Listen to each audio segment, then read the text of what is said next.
Bueno amigos, hoy vamos a ver lo que trae este arrancador para baterías. Este lo acabo de pedir en Mercado Libre. Ahí en el apartado de productos les voy a dejar la etiqueta para que ustedes lo puedan comprar. Trae su manual de usuario. Trae también sus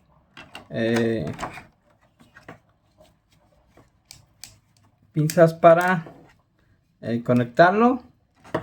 Trae un cable cargador que viene siendo en tipo C a USB, y trae como tal el arrancador. Aquí lo podemos ver. Aquí trae su botón de encendido. Lo voy a encender a ver si viene cargado o está descargado. Creo que viene descargado porque no enciende.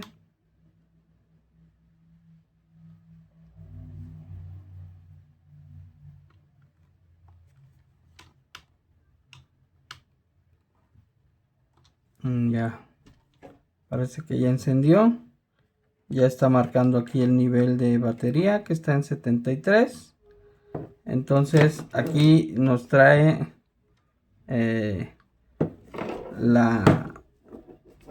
los orificios donde se deben de cargar. Hay que tener mucho cuidado para no, aunque trae su protección, pueden ver, es difícil que se acerquen y tengamos un corto, pero más vale siempre ser precavidos. En la parte de arriba va el cable negro, y en la parte de abajo trae el cable rojo. Inclusive traen diferente tipo de entrada. Una es un círculo y el otro trae una parte plana para evitar cualquier tipo de problemas o de equivocaciones.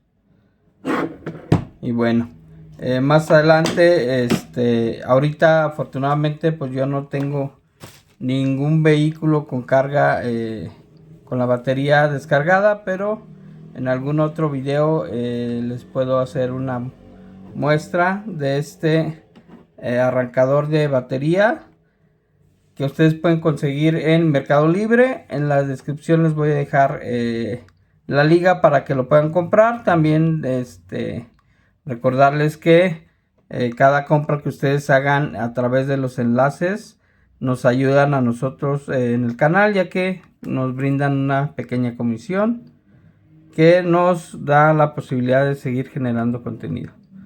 Espero y les sirva esta información, y cualquier duda estoy para servirles.